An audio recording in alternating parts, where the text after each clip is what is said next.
शुक्लवदनं ध्यायेत् सर्वविघ्नोपशान्तये।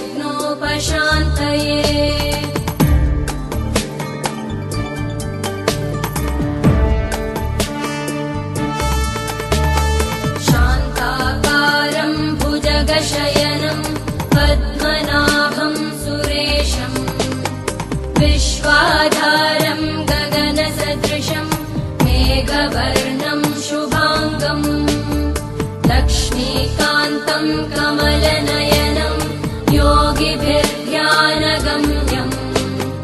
वन्दे विष्णुं भवभयहरं सर्वलोकैकनाथं वन्दे विष्णुं भवभयहरं सर्वलोकैकनाथम्।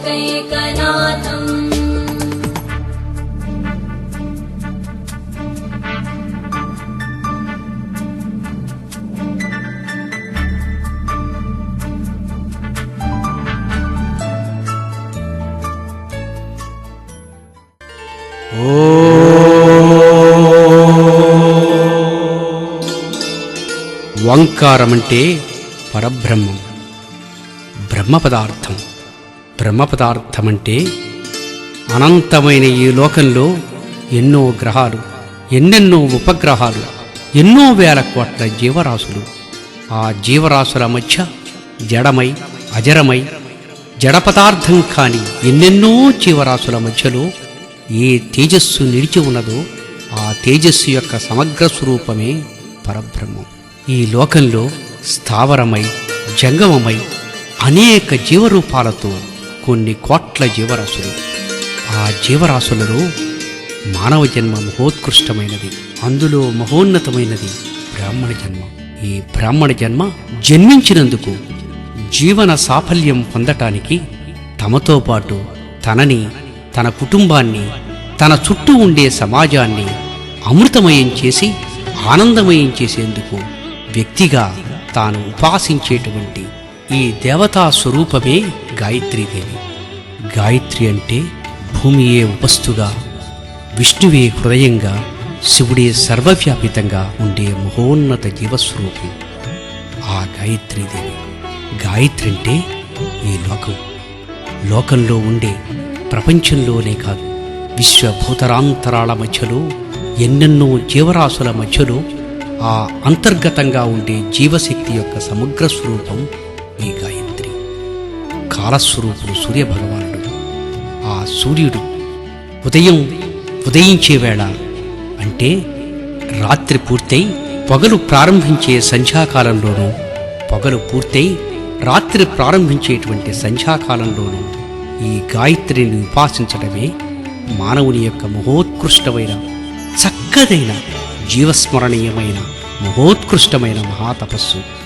యోగిగా, ఋషిగా ఎక్కడికో వెళ్ళి మనం తపస్సు చెయ్యనక్కర్లేదు. రోజుకి కొద్ది అంటే 20 నిమిషాలు మాత్రం ఈ సంధ్యావందనమనే గాయత్రీ ఉపాసన ఏ బ్రాహ్మణ జన్మ ఎత్తినవాడు చేస్తాడో ఉపనయనానంతరం అతను తన ద్విజన్మ అంటే నిజమైన ఈ జీవజన్మకి సాఫల్యం చేకూర్చినవాడవుతాడు. ఈ సంధ్యోపాసన దేనికోసమంటే మన జీవనాన్ని, మన చుట్టూ ఉండే జీవనాన్ని, మన కుటుంబ జీవనాన్ని, సమాజ జీవనాన్ని మహిమాన్వితమై, అమృతమయమై, అమృతతుల్యమై, అమృతమయం చేసుకునే అవకాశానికి సాధన ఈ సంధ్యోపాసన. ఏ వ్యక్తి తను యాంత్రికంగా గడిచే జీవన సంగ్రామంలో కొద్ది నిమిషాలు అరమోడ్పు కన్నులతో గాయత్రిని ఉపాసించి సంధ్యావందనమాచరించి ఎవరు లేస్తారో వాళ్ళ జీవితం నవోన్మేషణమవుతుంది. అందుకే కృష్ణ యజుర్వేద సహితమై, వేదభూరితమై, వేదహితమై, సర్వజనహితమైన ఈ సంధ్యోపాసన చేసి మిమ్మల్ని మీరే కాదు, మీ జీవనం, మీతో పాటు సహసమాజాన్ని నవోన్మేషం చేయటానికి, దాన్ని అమృతతుల్యమై జీవనభరితం చేయటానికి ఈ సంధ్యోపాసన అవసరం. ఈ సంధ్యోపాసనలో మీరు తిరిగి ఎక్కడికో వెళ్ళి అమ్మకి నమస్కరిస్తారో లేదో తెలియదు, నాన్నని తలుచుకుంటారో లేదో తెలియదు, కనిపించని గురువులు మీకు కనిపిస్తారో లేదో తెలియదు. అందుచేత ఈ ఒక్క సంధ్యోపాసనలో పితృదేవతల్ని, మాతృదేవతల్ని మీకు సమాజంలో ఈ జీవన సంగ్రామంలో కనిపించి కనిపించని ఎంతో మంది హితులకి సన్నిహితులకి ప్రతిరోజు స్మరించి వారికొక్క నీటి చుక్క వదిలి వారికి నమస్కరించడమే ఈ సంధ్యోపాసనంటే. సంధ్యోపాసన చేసిన వ్యక్తి మాత్రమే సర్వ పుణ్యకార్యాలు చేయటానికి అర్హుడవుతాడు. తల్లి గర్భం నుంచి జనించిన జన్మ మీకు తొలి జన్మైతే యజ్ఞోపవీత ధారణ జరిగి ఉపనయనం జరిగిన జన్మ నిజమైన జన్మ. ఆ జన్మ సార్థకమై మరణించే లోపుగా మీ జన్మ పునీతం కావటానికి కనీసం రోజుకు ఒక్కసారైనా సంధ్యోపాసన చేయండి. సంధ్యోపాసన చేయటమంటే మీకు జన్మనిచ్చిన తల్లికి, తండ్రికి, గురువులకు, హితులకు, సన్నిహితులకు, దైవోపగతులకు, ఆత్మీయులకు, ఆత్మజులకు మీరు స్మరించి నమస్కరించడం అన్నమాట. ఎంత పుణ్యకార్యమిది. అందుకే యాంత్రికంగా గడిచిపోతున్న మన జీవనయానానికి ఒక నవోన్మేషంగా సమర్పిస్తున్నాం ఈ సంధ్యావందన దృశ్యమాలిక. ఈ సంధ్యావందనం విని, చూసి, చదివి మీరు అవతరిస్తే మాకు ఆనందదాయకం, సమాజానికి స్ఫూర్తిదాయకం. అవతరించండి. సంధ్యావందనం, సంధ్యావందనం, సంధ్యావందనం.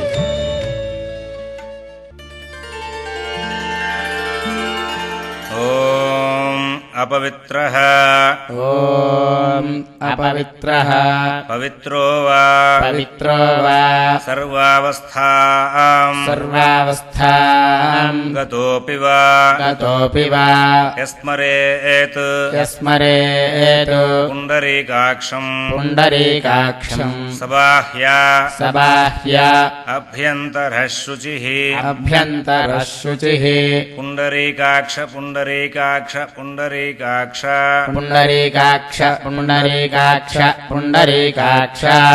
ॐ केशवाय स्वाहा ॐ नारायणाय स्वाहा ॐ ॐ माधवाय स्वाहा ॐ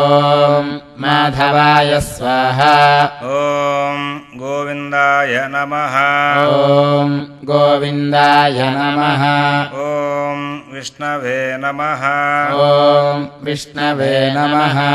ॐ मधुसूदनाय नमः ॐ त्रिविक्रमाय नमः ॐ वामनाय नमः ॐ श्रीधराय नमः ॐ हृषीकेशाय नमः ॐ पद्मनाभाय नमः ॐ दामोदराय नमः ॐ सङ्कर्षणाय नमः ॐ वासुदेवाय नमः ॐ प्रद्युम्नाय नमः ॐ अनिरुद्धाय नमः ॐ पुरुषोत्तमाय नमः ॐ अधोक्षजाय नमः ॐ नारसिंहाय नमः ॐ अच्युताय नमः ॐ जनार्दनाय नमः ॐ उपेन्द्राय नमः ॐ हरये नमः ॐ श्रीकृष्णाय नमः ॐ श्रीकृष्णाय नमः उत्तिष्ठन्तु उत्तिष्ठन्तु भूतपिशाचाः भूतपिशाचाः एते भूमि भारकाः एतेषाम् अविरोधेन ब्रह्मकर्म समारभे ॐ भूः ॐ ॐ भुवः ॐ ॐ सुवः ॐ